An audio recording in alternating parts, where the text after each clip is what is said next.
సంవత్సరాల తరబడి ఎన్ని మందులు వాడినా మీ మోకాల నొప్పులు తగ్గట్లేదా? ప్రాణ పెయిన్ క్లినిక్ లో అత్యాధునిక చికిత్స.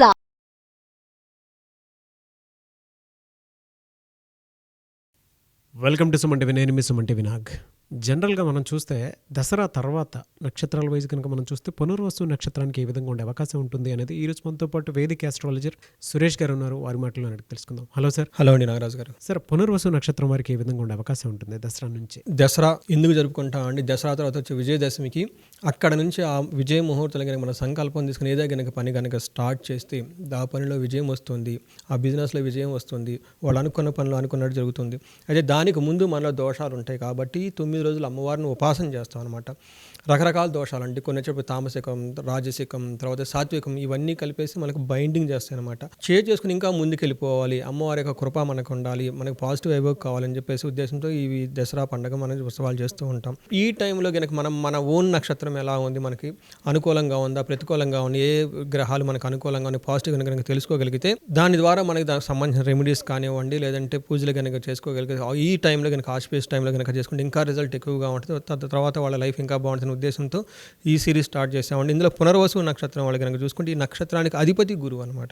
తర్వాత అది దేవత వచ్చేటప్పటికి అతిథి దేవత అని మనం చెప్తారు. పెద్ద పెద్ద గ్రహాలు వచ్చేటప్పటికి గురువు, శని, రాహు, కేతువుల ఇంపాక్ట్ ఎక్కువగా ఉంటుంది. ఇవి వచ్చేటప్పటికి దసరా పండుగ నుంచి ఆల్మోస్ట్ కార్తీక మాసం ఎండ్ వరకు, నవంబర్ ఎండ్ వరకు, లేదంటే ఈవెన్ డిసెంబర్ 1 వరకు వాళ్ళకి ఫలితాలు అంటామంటే గురువు వల్ల వీళ్ళకి ఎలా ఉంటుంది అంటే సంపద వచ్చేస్తుంది. ఇది ఒక మంచి పరిణామం వాళ్ళకి చెప్పుకొని మనం అనుకోవాలి.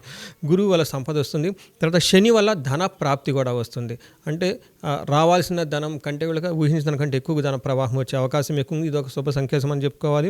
అయితే కేతు వల్ల ధనలాభము, సుఖము అని కూడా అని చెప్పండి. టోటల్గా వీళ్ళకి చూసుకుంటే 4 గ్రహాల్లో 3 గ్రహాలు చాలా అనుకూలంగా ఉన్నాయి. ఒక మంచి కాంబినేషన్ చెప్పుకోవాలి. అయితే వీళ్ళకి ఒక్క విషయంలో చాలా కేర్ఫుల్గా ఉండదు, అదే హెల్త్ విషయంలో. ఎందుకంటే ఆరోగ్యమే మహాభాగ్యం అన్నారు.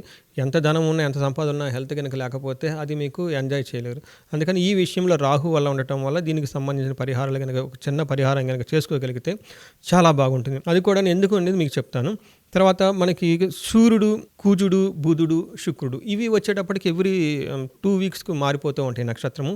వీటి వల్ల ఏమవుతుందంటే సూర్యుడు వల్ల వీళ్ళకి వచ్చే 45 డేస్ వరకు చాలా జయం వస్తుంది. అనుకున్న పని అనుకున్నట్టు జరుగుతూ ఉంటుంది. నెక్స్ట్ వీళ్ళకి బుధుడు వల్ల బంధించబడతారు. అంటే ఏమవుతుందంటే వీళ్ళ చుట్టూ అన్ని అవకాశాలు ఉన్నా కానీ ఎలాంటికి వెళ్ళాలని ఒక డెసిషన్ తీసుకునే కెపాసిటీ వీళ్ళ దగ్గర లేక వీక్ అయిపోయే అవకాశం ఎక్కువ ఉంది. కాబట్టి వీళ్ళు ఎవరైనా కానీ ఎక్స్పర్ట్స్ని కానివ్వండి, లేదంటే జ్యోతిష్కులు కానివ్వండి, ఒక గురువు లాంటి వ్యక్తిని కనుక మెంటార్ని కనుక కనెక్ట్ అయ్యి, లేదంటే అట్లీస్ట్ పెద్దవాళ్ళని కనుక కనెక్ట్ అయ్యి వాళ్ళతో చర్చించి కనుక డెసిషన్ తీసుకోగలిగితే ఆ డెసిషన్ వల్ల వీళ్ళు చాలా ముందుకెళ్తారని మనం చెప్పుకోవాలి. తర్వాత వీళ్ళకి ఒక విషయం ఏంటంటే గొడవలు పడే అవకాశం ఎక్కువగా ఉంది. అది కూడాను సొంత మనుషులతో గొడవలు పడే అవకాశం ఎక్కువగా ఉంది.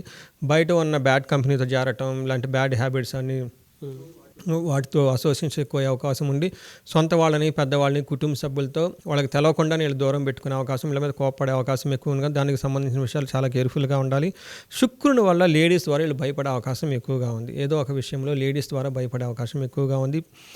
కొన్నిసార్లు వాళ్ళకి ఎగనెస్ట్గా వెళ్ళేసి పొరుగును కూడా పోగొట్టుకునే అవకాశం కూడా కనిపిస్తుందని చెప్పుకోవాలి. అంతేకాకుండా మనకి ఈ పునర్వసు నక్షత్రానికి మన జరిగిన గ్రహణానికి కూడా చాలా ఇంపాక్ట్ వీళ్ళ మీద ఉంది. ఎలా అంటే వీళ్ళకి జన్మతారైన పునర్వసులో కుజుడు యొక్క సంచారం ఉంది. అంతేకాకుండా 7వ హౌస్లో 5వ తారంటంలో హస్తా నక్షత్రం మన గ్రహణం కూడా జరిగింది. వీళ్ళు ఆ టైంలో గనక సూతకాన్ని పాటించిన, లేదంటే ఆ టైంలో పరిహారాలు ఏమైనా చేసుకోకపోయినా కానీ ఇప్పుడు మనం ఈ నవరాత్రులు అనేది వాళ్ళకి మంచి అవకాశం అని మనం చెప్పుకోవాలి. ఈ రెండింటి వల్ల ఏమవుతుందంటే ఒక శాస్త్రాలు ఏం చెప్పారంటే గ్రహణం యొక్క ఇంపాక్ట్ ఉండటం వల్ల 3 to 6 monthsలో వాటి వల్ల ఎఫెక్ట్ అయ్యే అవకాశం ఎక్కువగా చూపిస్తున్నారు అనమాట. వీటన్నిటికంటే కూడా ముందు కూడా అదే నక్షత్రంలో పునర్వసు నక్షత్రంలో కుజుని యొక్క సంచారం ఉండటం వల్ల వీళ్ళకి సుబ్రహ్మణ్యేశ్వర స్వామికి సంబంధించిన క్షీరతర్పణం చేయటం చాలా మంచిది.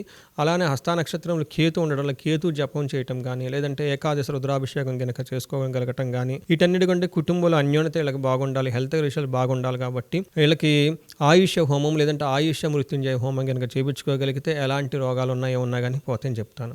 అయితే ఇంకా మనకు సింపుల్గా వీళ్ళకి ఏం చెప్తానంటే ఎవరైనా కనుక ఇలాంటివి చేసుకోలేకపోతే మనకు అప్రోచ్ అయితే అట్లీస్ట్ మనం సప్తమి, అష్టమి, నవమి ఈ నవరాత్రిలోని ఈ 3 రోజులు ఒక అవకాశం అన్నమాట. ఎక్కడో చేసుకునే వాళ్ళకి, ట్రావెల్ చేస్తున్న వాళ్ళకి, లేదంటే చేసుకోవాలి ఇంట్రెస్ట్ ఉండి లోకల్గా వాళ్ళకి రిసోర్స్ లేని వాళ్ళకి, అబ్రాడ్లో ఉన్న వాళ్ళకి, ఇలాంటి వాళ్ళందరూ కూడా ఒక అవకాశం లాగా మనకు కూడా మన దగ్గర కూడా ఈ ప్రోగ్రామ్ కండక్ట్ చేస్తున్నాము. ఇందులో వచ్చేటప్పటికి అమ్మవారికి సంబంధించిన లలితా సహస్రనామం, శ్రీ సూక్తం, దుర్గా సూక్తం, వీళ్ళకి దుర్గా సూక్తం చాలా ఇంపార్టెంట్. ఎందుకంటే రాహు వల్ల వీళ్ళకి రోగాలు వచ్చే అవకాశం ఎక్కువగా ఉంది. చిత్తా నక్షత్రంలో కేతు కూడా ఉండటం వల్ల రాహువుకి ఒక అధిష్టాన దేవత దుర్గాదేవి కాబట్టి అందుకని దుర్గా సూక్తం కూడా అందులో మనం చేర్చాము. మణిదీప వర్ణన కూడా మనం అందులో పెట్టామండి. ఇది చాలా ఐడియల్ టైం అండి. పర్టికులర్ పునర్వసు నక్షత్రాలు కేతు వల్ల ధనలాభం, భూలాభం, సుఖము చూపిస్తుంది. అయితే ఈ గ్రహణం ఉండటం వల్ల ప్రాబ్లం ఉంది కాబట్టి ఇది చేసుకోగలిగితే వాళ్ళు చక్కగా మణిదీప వర్ణన కూడా అందులోనే మనం ఇన్కార్పొరేట్ చేసామండి. ఫైనల్గా మనకి ఇంట్లో గొడవలు అవన్నీ లేకుండానికి కుంకుమార్చన కూడా మనం అందులో లాస్ట్లో పెట్టాము. కుంకుమార్చన వల్ల మనకి ఏమవుతుంది, సౌభాగ్యం కలుగుతుంది. ఇళ్లలో హార్మోని ఒక క్రియేట్ అయ్యి వాళ్ళు చేసిన ప్రతి పనికి ఒక భాగ్యం అవుతుంది. అప్పటి నుంచి దసరా నుంచి ప్రతి పనిలో వాళ్ళు చేసిన పనికి రిజల్ట్ వచ్చి ఆ రిజల్ట్ మళ్ళీ మనం తిరిగి ఎంజాయ్ చేయగలగాలి. మనం ఏదైనా సదుద్దేశంతో కనుక చేస్తూ ఉంటే లక్ మనకు వచ్చి సపోర్ట్ చేయాలి. కాబట్టి సౌభాగ్యంగా మన కుంకుమార్చన కూడా చేసి ఉన్నామండి. ఇవన్నీ అందులో ఉన్నాయి కాబట్టి ఇది వాళ్ళు చేయించుకుంటే ఓన్గా వెళ్ళండి గుడ్, లేదంటే ఏదైనా వాళ్ళకి ఇంకా ఆపర్చునిటీ గురించి మనం కూడా చేసాం. ఈ అవకాశం వాళ్ళు సద్వినియోగం చేసుకుంటే చాలా బాగుంటుంది. థ్యాంక్ యూ అండి, thank you so much Suresh garu. Thank you అండి నాగరాజ్ గారు. సో చూసారు కదండి వీడియో. ఈ వీడియోపై మీ అభిప్రాయాన్ని కమెంట్ బాక్స్లో పోస్ట్ చేయండి. ముఖ్యంగా మీరు కనుక ఒక చిన్న రెమెడీ కోసమైనా సరే, లేదు అనుకుంటే మీ జీవితాన్ని ఒక చిన్న చిన్న కరెక్షన్స్ తోటి పరిహారాలతోటి కనుక ముందుకు తీసుకువెళ్ళాలి అనుకున్నటువంటి వాళ్ళు వేదిక ఆస్ట్రాలజీ పరంగా మీరు కనుక చూస్తున్నట్లయితే సురేష్ గారి కాంటాక్ట్ నెంబర్ కనిపిస్తుంది. దాన్ని మీరు కాల్ ఆర్ మెసేజ్ వాట్సాప్ చేసినా సరే మీరు వెంటనే ఎన్రోల్ చేసుకోండి. అండ్ ఈ వీడియో లైక్ చేయండి, షేర్ మాత్రం తప్పకుండా చేయండి. ఇలాంటి మరిన్ని వీడియోస్ కోసం మా ఛానల్ ఫాలో అవ్వండి. Thank you.